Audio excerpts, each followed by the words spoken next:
What is up, my friend? Welcome to episode 146 of the Anthony John Weeks podcast. Today, I'm bringing on a guest to talk about some pretty deep spiritual concepts. Now, not to help you hide or to be a victim to life, but rather to help you access more of your divine power in hopes that it will help you create the life that you feel called to create here and now. So, if you've ever wondered how to reconcile the world of spirituality with the practicality of being human, sit back, relax, and enjoy the show. Welcome to the Anthony John Weeks podcast, the one and only podcast designed to help you become unstoppable in life and business. My name is Anthony John Weeks. My friends call me AJ, and my goal with this podcast is to help you remember who you truly are so you can maintain your center in the chaos, embody your potential, and unlock freedom in your life and business. That being said, let's get into today's show. All right, welcome back. Now, before I tell you about today's guest, I want to share with you how you can get access to some insanely great personal development training. It's all about how to rewire and transform your subconscious patterns in 90 days or less so you can embody your potential and unlock freedom in your life and business. And you can get immediate access to that training simply by going to trainingwithaj.com. There's no opt-in, nothing like that. Simply go to trainingwithaj.com if you want to learn how to take advantage of some unconventional wisdom to embodying your potential and creating life on your terms. So with that being said, let me tell you about today's guest. So her name is Anna Noyce. She's an author, a teacher, a coach, and founder of the Light Language University. And as a child, she was fortunate to have a father with a background in Buddhism and who also studied with the Native American Indians who taught him the medicine way. And he then passed his knowledge on to Anna as she grew up. And at the age of 13, though, she became a Christian and she decided to leave everything she had learned from her father far behind. And then in her mid-30s, she joined the staff of a local church where she and her family attended, only to have these supernatural experiences kind of leak out as she really tried to hold it all in. Eventually, she gave into her spiritual gifts, which has led her to all that she's creating today. So with that being said, let's bring Anna onto the show. Well, Anna, welcome to the show. Thank you for having me. I'm so excited to be here. This is fun. That's how we do this thing. We just hit go and then we're into the conversation. So I'm really excited to talk with you because it sounds like one of the great things that you do is helping people bring a lot more spirituality to their earthly body, right? And I believe we're at a time in history where so many people have forgotten how to reconcile their spiritual life with their earthly life. And it seems like so many people think it's an either or. It's well, I'm either an earthly sinner, blah, blah, blah, or I'm this woo-woo-y, ethereal, airy-fairy spiritual person. I'm a big believer of reconciling both of these. I call it the being and the doing. And that's where we actually unlock our purpose. We unlock our profits. We unlock production. But I'm curious, how in the world did you get involved in this space?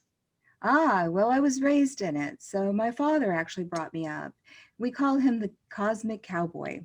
And Nice. He was back in World War II and he was lost in action and started studying with some Buddhists overseas and then came back to the States and studied with the Native Americans. And then early before, and I go back in his teenage years with the curandera, which is a Mexican Spanish healer. And he had 5 children. He came back, was married, had 3 children and lost one. One of the children died. And then he divorced and married my mother, who couldn't have children at the time. And they adopted me. So I was adopted. And then of course they had my sister. So that's 5. But what was interesting when I came, he said, well, you've come back. And so he passed everything on to me as the adopted child. What did he pass on to you? Well, so I was learning a lot. We had a working ranch and I learned how to do meditations, how to work with electromagnetic fields, healing with the mind and just kind of understanding. And a lot of he would tell me the world is we're asleep and we don't realize that we are unconscious. And we are really in the world of the creator, in the mind of the creator. And I didn't understand this until I was in my late 30s, and I was knitting one day, and my husband was off working and the children were at school, and I was just enjoying what I love to do. Everything was done. And as I was knitting, I just felt this wonderful love and with my project and alone time. And I was just enjoying it. And all of a sudden I shot out of my crown and I'm just a few inches above my head. So I astral projected. I didn't go far, I just right here in the soul star. And I noticed at that moment that I was okay and that my brain was still below in my body. And I could still see, but I could see all the way around the whole, like a whole circle. I could see the whole circumference. And it was just amazing. And then I noticed that everything, the atoms and everything in the air was connected to all the matter. And it all resonated in love, this vibration. So out of curiosity, and I have another story. I work with some energy beings that like to hang out. And they asked me, they said, would you like to try something different? And I said, yes, why not? I'm fine. So immediately I shift into this other energy and something falls off of me like clothes, but it's not really clothes. It's, of course, I'm an energy. And all of a sudden, everything starts vibrating more. And again, this is where I realized that we are in the mind of the creator. And there's this one consciousness that runs through everything, and everything's connected in this river. So Spirit says, well, would you like to try something? And I said, well, I'm curious. What are my best friend and her daughter doing? I know they're home. And boom, in an instant, I could hear their thoughts and I could hear their conversation. And Spirit said, would you like to do more? And I said, well, of course. What is my other neighbor? Because I'm nosy. Well, they weren't home. But I did ask if I could hear the neighborhood. And in a second, I heard conversations for the people that were home. I could hear people walking their dogs, listening to the radio, working on their computers, talking on the phone. And it was wonderful. And Spirit said, would you like more? Well, of course, let's try this. And I decided at the time we lived in Arlington, Texas, and I decided at that time I wanted to hear all of Arlington, Texas. Why not? And in a second, I heard thousands of people understanding their conversations, understanding and hearing what they're saying and what they're thinking, and realizing this is amazing, and understanding each one like you and I are talking one-on-one. And I got very excited. And I said, well, this is how God hears our prayers. And then in that moment, I thought, well, wait a minute, I'm not God. And immediately I fell down into my body where I was knitting and went, what just happened? Because doubt does not vibrate on that level of emotion, or on that level of where we are in consciousness. How did that experience like impact your life practically?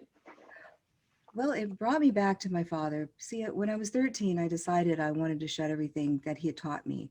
So I went into the church, and that's where my friends were, and I didn't want to talk to Dad. That was all woo-woo. Exactly what you started. You said we pretend everything's, disconnected. And so I tried to disconnect myself, and all these experiences were leaking out. But my father, one of the things he had taught me is he would squat in the horse pen, and on the sand, he would draw a cross. And at the top, he would say, Anna, what's the biggest emotion? What's the one highest emotion? And of course, it's unconditional love, to love without exception. He'd write unconditional love in the sand. And he said, what is the lowest emotion? And well, of course, it's fear. And he'd write fear at the bottom. And the horizontal line, so we do this in our workshops, the horizontal line represents the heart line.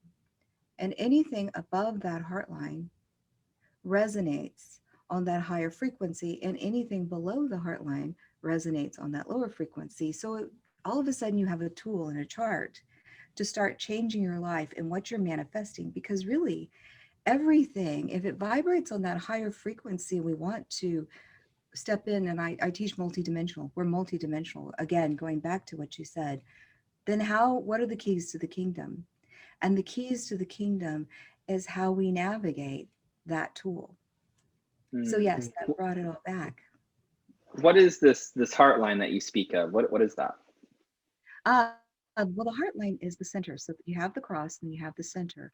If you go below the heart line, so in Light Language 101, we teach that you don't have to protect. That's something that we thought we had to do, or we had to put shields up, or we had to fight. And what we learn is we can shift a frequency. So let's say in business, you walk into a room and there's been some tension. Immediately, you either conform to the intention that's in the room, or you step back and you hold the energy and you go above this higher frequency and hold that space. And when you hold that space, other people will change or they'll leave if they don't want to. And this is what we call light language, because everything in your aura and inside your body in the chakras, which is your spirit anatomy, is speaking to the universe and speaking to each one of us. So, yes. So do we as humans have, I guess, the ability to dance the spectrum between unconditional love and fear? That's the best part of it. We chose. If you look at dimensions, dimensions exist. There's just tons of dimensions. It goes on for eons, negative and positive, and also parallel. So to answer your question, yes, we chose to come here to enjoy, to be separate, but to be the same. Yeah. So I understand like the y-axis. What is the x-axis? Well, that just kind of separates. So that's all the positive. So you can categorize love, joy, peace. It really is above, but it's showing that everything's kind of in a circle or a box. But I see where you're going. Yes, it doesn't. Do you think? Yes. Do you think we do ourselves a disservice when we want to become attached to everything above the line, saying these are positive, and then everything below the line is negative? Really, wouldn't it just be like there just more feedback mechanisms for us to be able to navigate what we choose to create? Absolutely. Absolutely. And again, we came here for those beautiful experiences to have the negative and positive. And there is a whole movement of people wanting to stay in the light or the higher, like you said, in the above, but it is enjoying. I teach not to fear our darker side, our shadow side, because when I'm working with my clients or sometimes I have to go where they are so that I can help move them to wherever they want to go. And I can't be afraid. If I'm afraid of my own shadow, well, how can I help someone else? As you already know, as a coach. Well, what I've experienced personally, it's not stuff I've read out of a book, it's what I've experienced. When I'm willing to surrender to the experience of my shadow, or what people would say is negative emotion or disempowering emotion, and the bottom of that deepest, darkest pit, I actually remember who I am, which is light. And as a result, then it just burns away the shadow to actually just to help me remember that I'm light. And that's why for me personally, I can't speak for everybody, there's not a pit that I'm not willing to go into with myself or another human being, because I know on the bottom of that thing there's light. Yes, exactly. And you know how to get out of it. I think, and as you work with people, when they get stuck in the darkness and they don't know how to get back out. So that's why it's really important to teach people those tools of how to work through it so that they know it's all of it. We're both. Yes, light and dark all at once. And we experience that as one. And you mentioned several moments ago how a lot of this is unconscious. What are some of like the unconscious filters that you've had to learn how to transcend? As far as being awake and changing patterns. So a lot of times I have patterns that I'll repeat. Let me take this a little further. What we don't know as multidimensional, and this is what we were talking a little earlier, as we're realizing, okay, we know we're body. We have doctors that take care of our body, and we have to eat and be conscious of what we're putting and take care of this vehicle. We also know that we think. So we have psychiatrists and we have ways that we change our thoughts.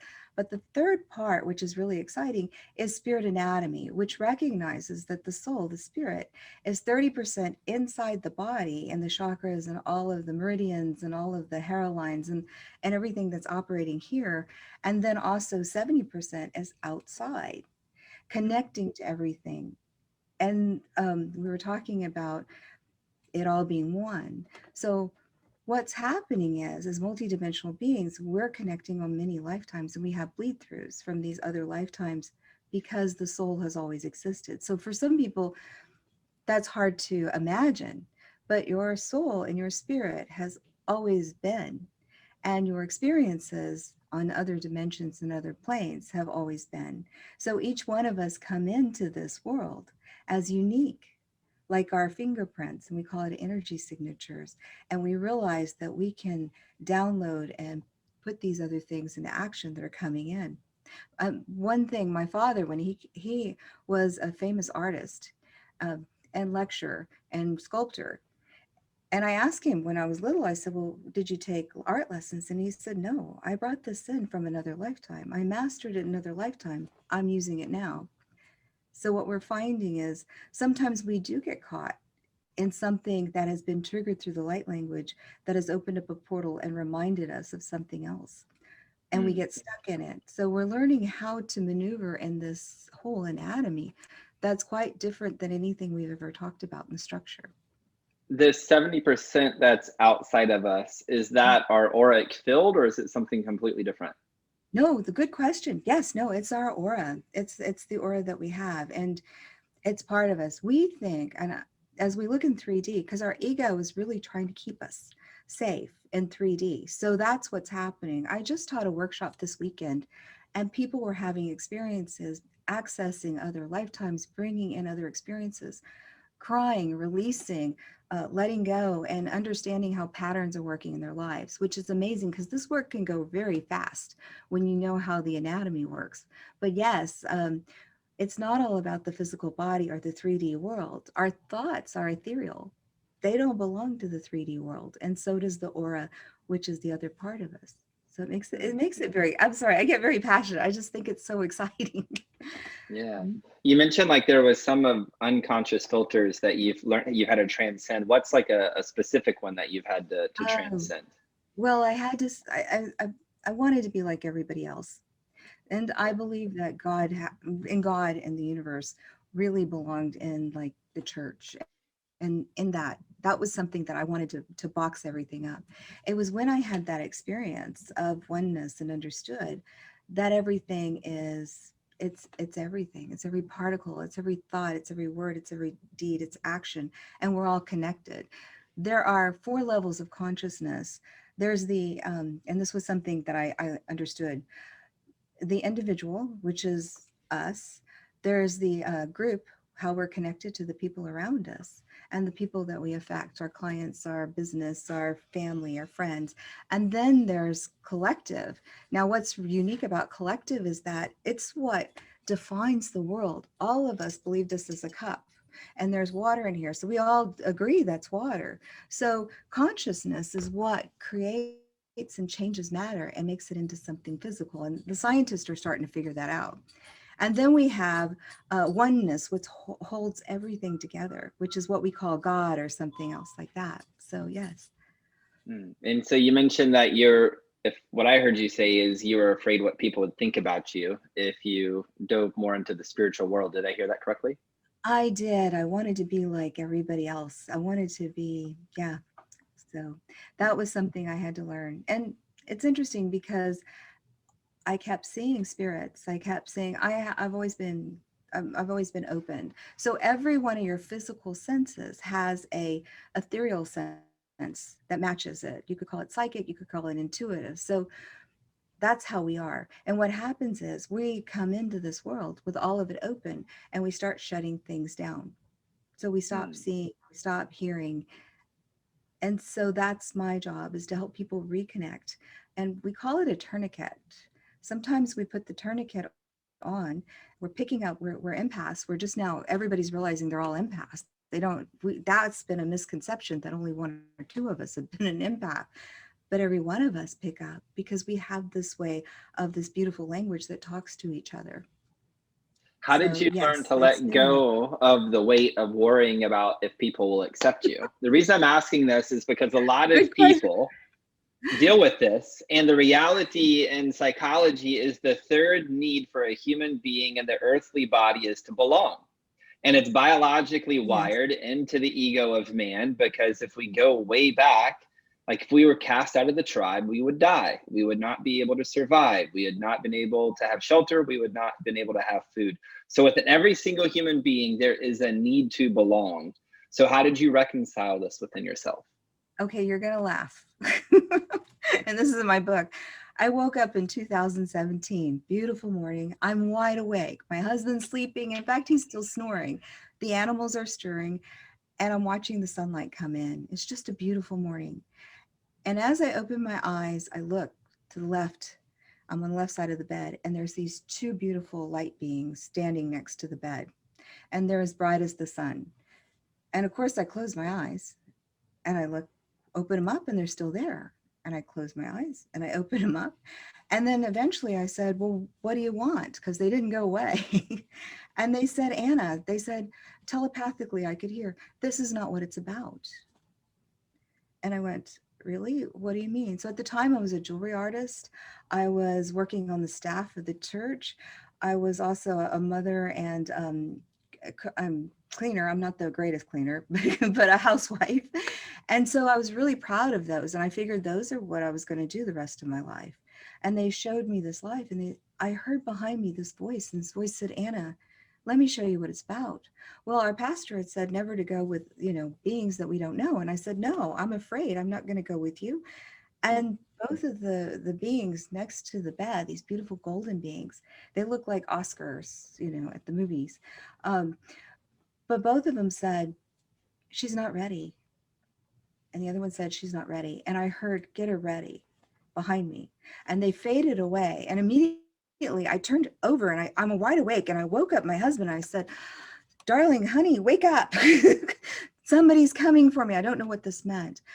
But within, I would say the next month, things started crashing. It was kind of like what I call the awakening. And I wrote a book called A Journey into the Sacred Heart. And what happened was my whole life went down Alice in Wonderland's rabbit hole.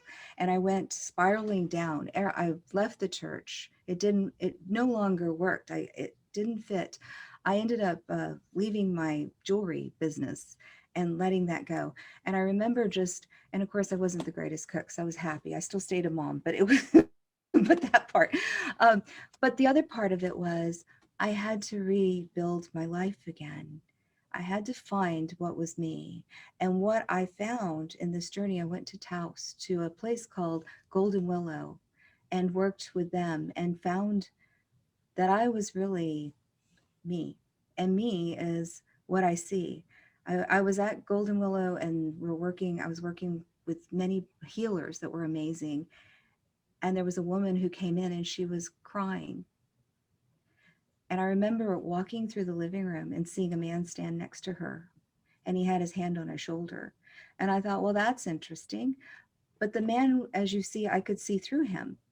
So I went and I was talking to a healer and I was explaining, because I thought I would be condemned for being able to see something like this, because we keep that hidden. And that's what I tried to do. And she said, why don't you go, when you have dinner, why don't you talk to the lady? Well, I was terrified. I thought she would be angry at me, or she'd scream at me, or think I was crazy. So I remember having dinner, and I remember getting to that point of saying, okay. And I told her what I had. Well, what I didn't know was she had just lost her husband. And who I was describing that was with her was her husband. And she burst out in tears and she hugged me. And of course, I'm like, really? and and that was the first time, that I realized that. And so as I worked with these healers and as they let me be me, I started to embrace that side and go back to what my father had taught me all those years and how to reconnect. Do you think everybody has the potentiality to see spiritual beings or angels, or not?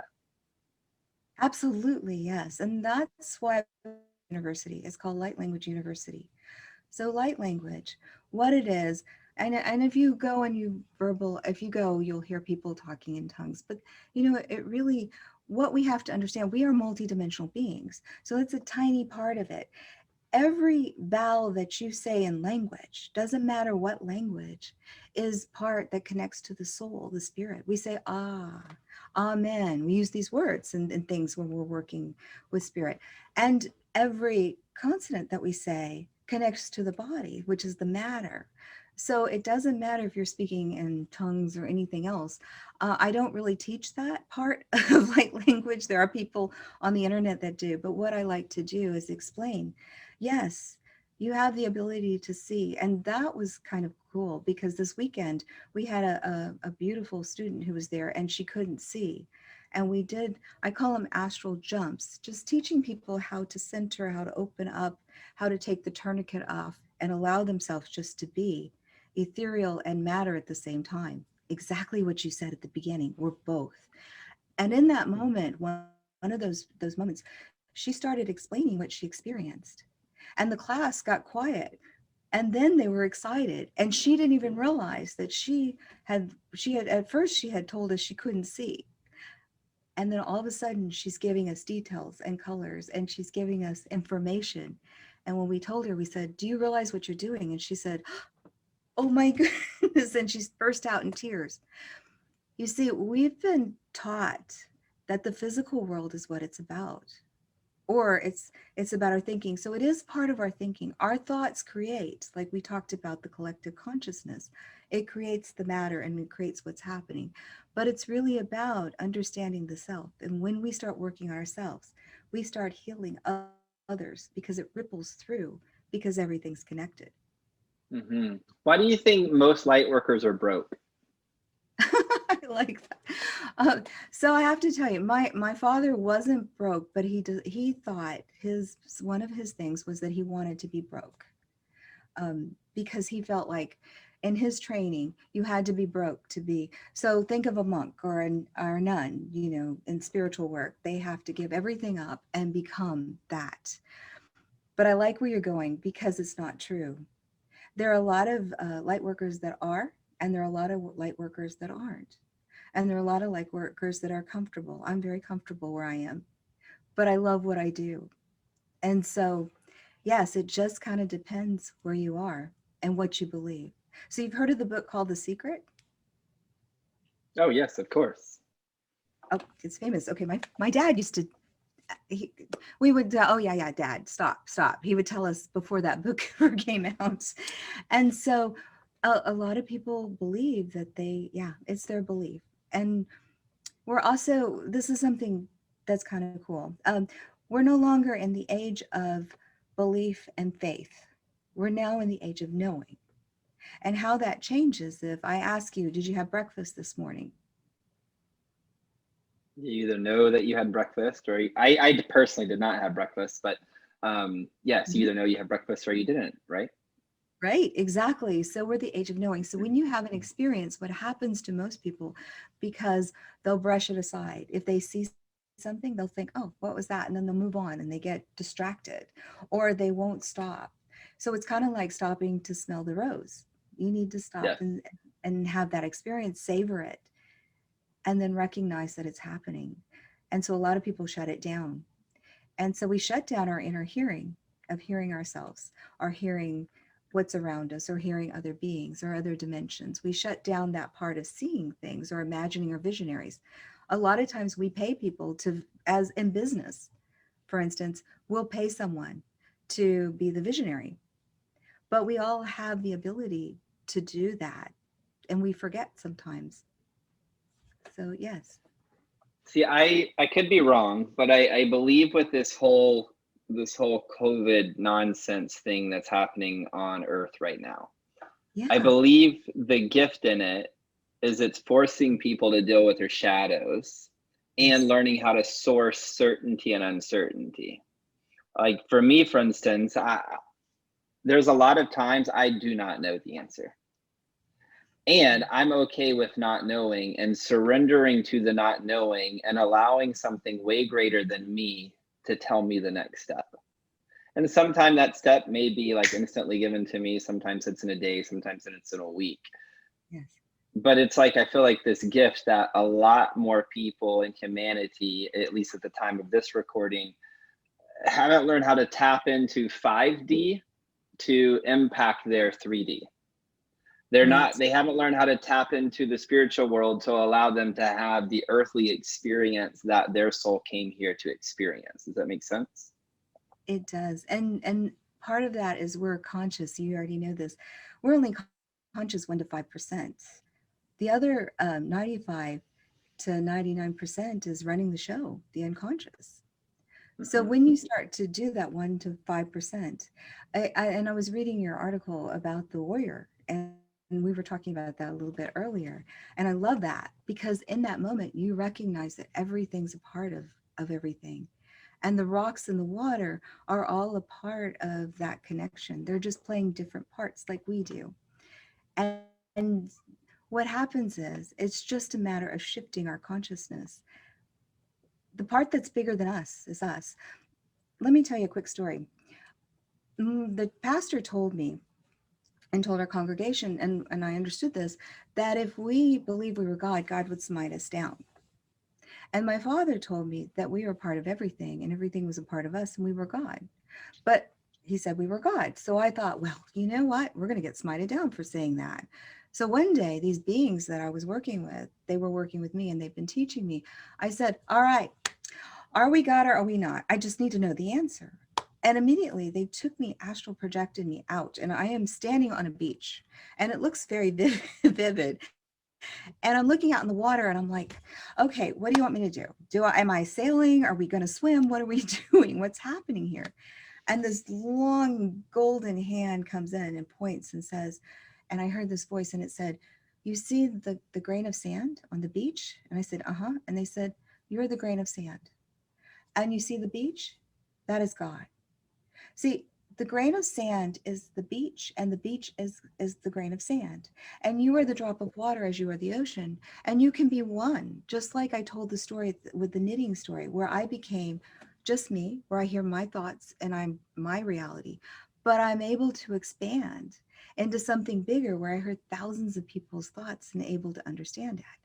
We each have that. I'm not special. And that was the hardest thing. You know, when you have that experience, you think, oh, wow, I'm really special and I'm unique. And no, we're all special.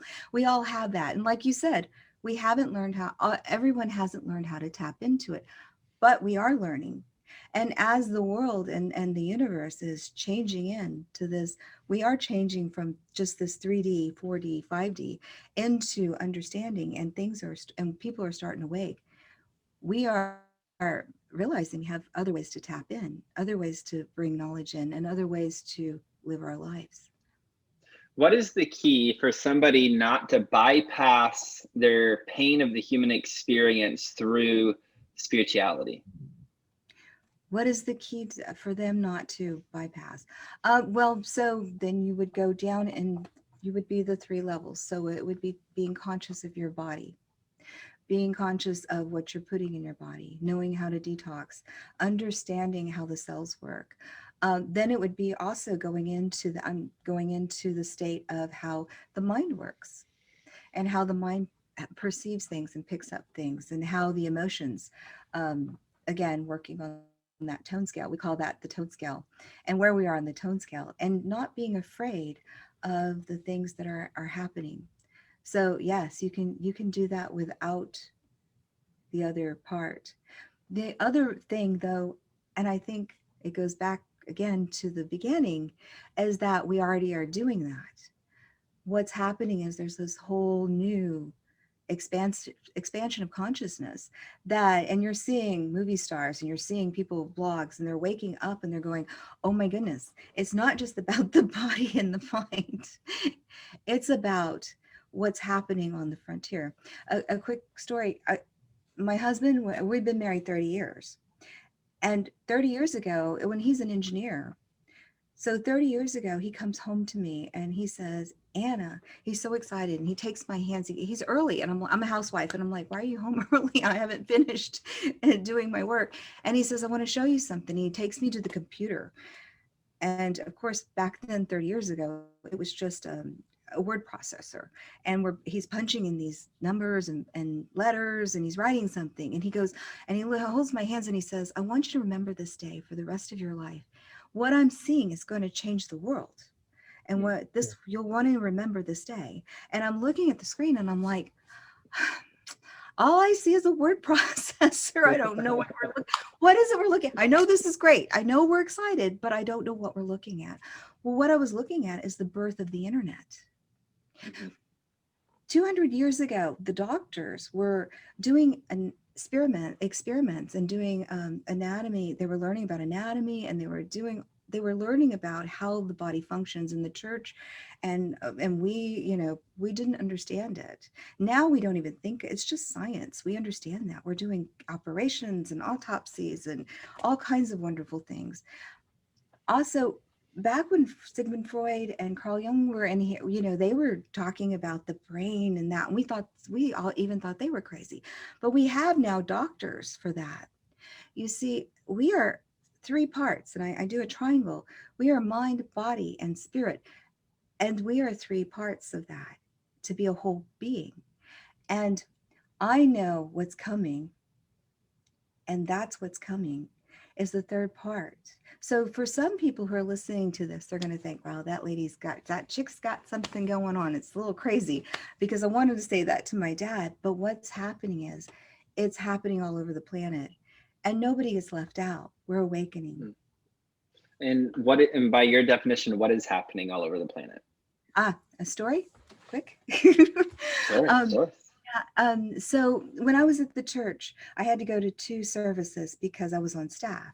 So my children and my husband would go to the first service, and then they would go home and fix lunch, and I would stay for the second service. Well, I joined the band, and I love singing, and apparently I'm not that great of a singer because they turned my mic off, but I was a good backup singer, and I would sing Joyful Noise and to my heart's content. But anyway, and we had this beautiful singer, and she was our lead singer, and boy, she could make you cry. Her voice was just piercing and beautiful.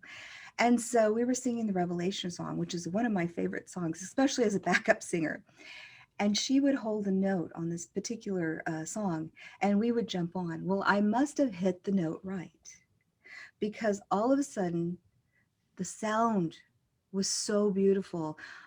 I felt pure joy, and my heart burst open, and I shot out of my body. Oh, I know, I have a hard time staying. And I astral projected into this beautiful golden light. And there were these beings there, and they're looking at me like angels. You could call them angels. And they're looking at me, and they're like, Anna, what are you doing here? And I'm like, oh my goodness, I am here. And they're like, Anna, you have to go back. And I'm like, no, I'm not going back. This is great. And they said, no, you have to go back. And I'm like, okay. So I pulled my energy and my whole being back into my body. So it's like shining a light in your eyes, and you kind of see spots. And I'm singing and I'm seeing spots. But then all of a sudden, it's like a mirage on a hot day on a pavement. And I saw this mirage go over the whole congregation. And then all of a sudden, people burst out with golden light around them.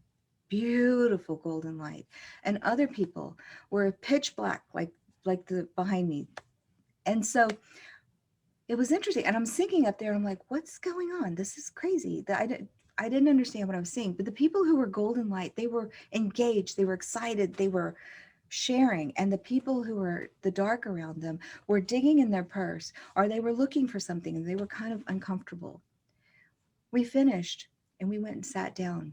Now it's the second service, so the pastor always jumps out, does the service, gets us out for lunch. We're on a time schedule. But this time we just sat there, all of us.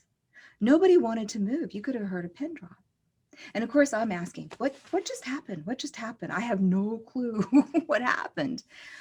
And finally, after a little while, the pastor gets up. See, something supernatural had just happened in our church. And as he stood up to do the service, and he had to, and then he had the Bible upside down, and then he had to find his notes, because whatever had happened to all of us. So it wasn't until as I was driving home, and I'm asking Spirit, I said, well, what just happened? And I heard very clearly, I heard my name, Anna. When one remembers, others remember. You see, it only takes one person. And we talk about the heart line. So when we step into our power and we hold that space for someone else, which is what you do every day as a coach, you hold that space for someone else to step into their power or to learn a lesson or to move through something. When we do that for someone else, they start to remember and they can change. But of course, you know, I had to be the smart person and I had to say, well, you know, I've been in this congregation 20 years and I know so and so and so and so and so and so and so had a black aura. So what does that mean?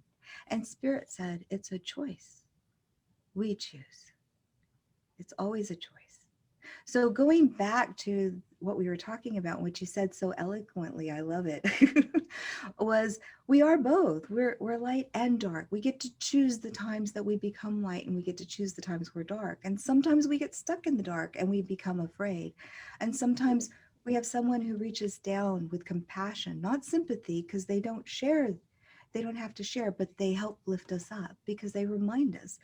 And going back to your statement of COVID, you know, we need to find the things that are in common, not the things that are different or separate us. Because the truth is, we're all in this together, right? We're all sharing the experience. Whether we believe anything that, you know, somebody else believes or we disagree, again, we're all here. So, yeah.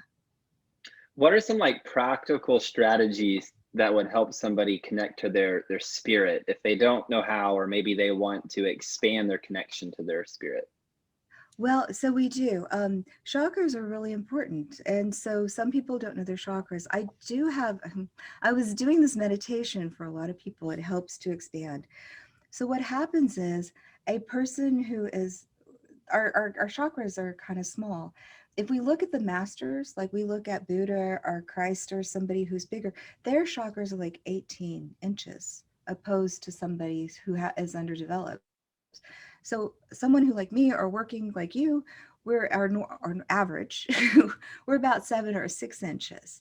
But what's happening is as we start to do dropping light down our chakras. So I'll give you what we do. Would you like to try something? Sure, I'm open.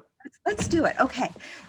I'm hearing from, because I always hear these guys and they're saying, let's do it. Okay. So just take a moment and you can keep your eyes open or you can keep them closed, however you Sure. want to envision. We'll go And eyes closed for people okay, listening on the podcast and the audio version. People watching video, they got it, but people listening to the audio, I'll close my eyes. understand. Okay. Yes. So just imagine this golden white light. So the sun right above your head, and what you're looking at is a soul star. And that's the color. It's this beautiful golden white light. So always imagine the sun. And I just start to bring the sun down into the crown, and then I drop it into the third eye, and then I drop it down into the throat, and then drop it down into the heart. And the solar plexus is just below the heart, and 2 inches above your belly button is the sacral, and then down into the base. And then just imagine that beautiful light going all through your body and going through your cells.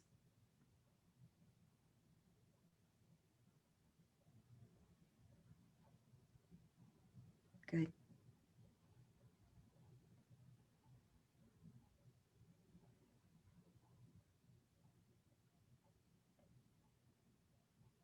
And then very carefully just start pushing it out past your skin, out into the etheric fields, and just keep going.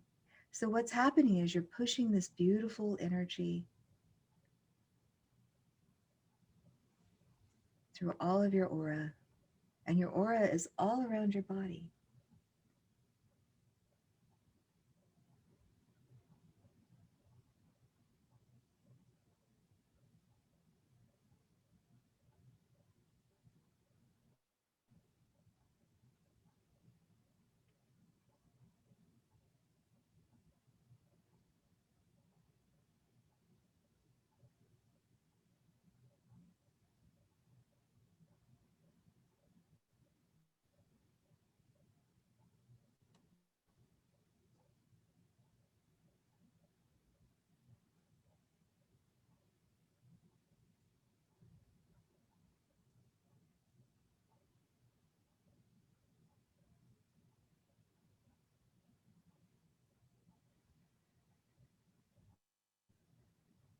Beautiful.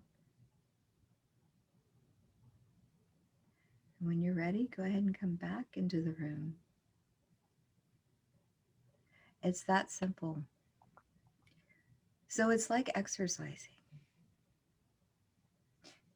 By bringing in, so gold light, envisioning gold light represents, and it's part of the energy of one, of the creator. And white is purity. And so what you're doing is you're reminding yourself how amazing you are. And you're also bringing that energy. Now it's flowing back and forth. What happens is on a day-to-day basis, we start closing things down. We get fear, we close things down. Our throat, where we can't speak. We stop being able to vision, or we get headaches because we're not able to bring that energy through. So what you're doing is you're bringing the anatomy together.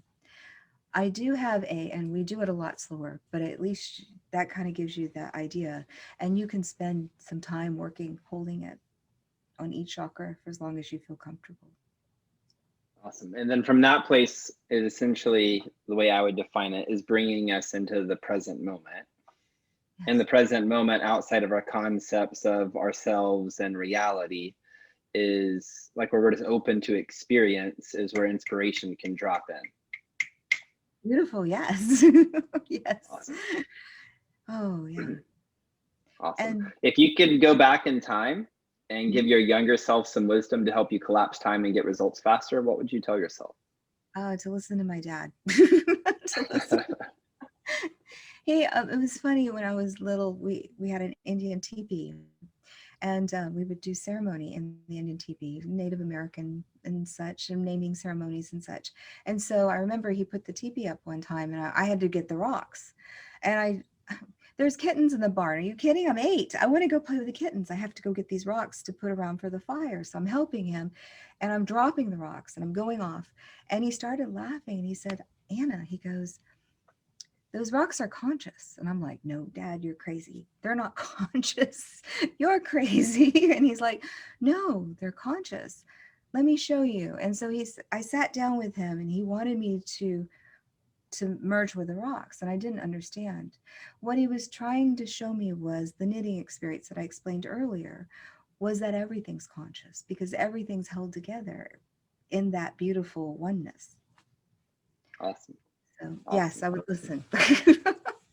Well, thanks for coming on. If people want to learn more about you, they want to connect with you, they want to learn how to tap more into their spiritual body, where can they go to connect with you, learn more about you?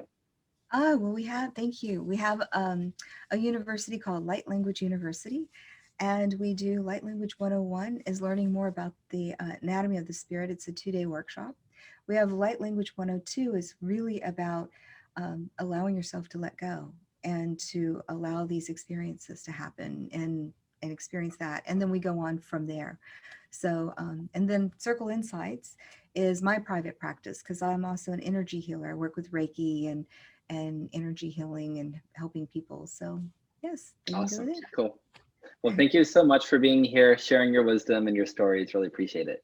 Oh, well, thank you for having me. I so much enjoyed it. You're welcome. Well, there you have it, my friend, Anna Noyce in the building. I hope you enjoyed this conversation. I hope it gave you some insight into how you can apply the supernatural, spiritual world into your everyday life. You know, I feel like the church is a wonderful, wonderful place, yet it seems to leave those of us who want to genuinely experience God and then channel as much of that love and power into our lives. We're wondering, like, man, how do we do that? And if we even ask the question, it seems like we're told some simplistic Bible verse, and I'm just going to be super direct. This stuff pisses me off, because it doesn't have to be that way. I believe we can be tapped into God deeply, and we can be an unlimited, powerful human with the power to carve out an incredible, incredible human experience here and now. One that includes cars and homes and friends and vacations and anything else that our heart genuinely longs to experience. And it's up to us to learn more about our spiritual nature, not to hide from the pain of this human experience, but rather just to really carve out the unique path our soul has chosen to experience here in this lifetime. And I really hope this episode has given you a little bit more insight into your own spiritual nature. and help giving you some practicality to actually put it into practice. So that's all I have for this episode of the Anthony John Amyx podcast. If you know someone who needs to hear this episode, send it over to them in the direct messages, screenshot it, share it on social media, send them an email, text message, whatever you have to do to get this episode into their ear holes. And also please keep those 5-star reviews coming over on iTunes, because that's what helps get the show found and serve more people. So thank you so much for being here. Until next time, my friend, I'm out. Peace. Well, that's all I've got for this episode of the Anthony John Amyx podcast, but we have plenty more to help you become unstoppable in life and business. So head on over to ajamyx.com for exclusive resources, information, and tools to help you break through to a new level of freedom, purpose, and success. I look forward to having you back for the next episode. Bye for now.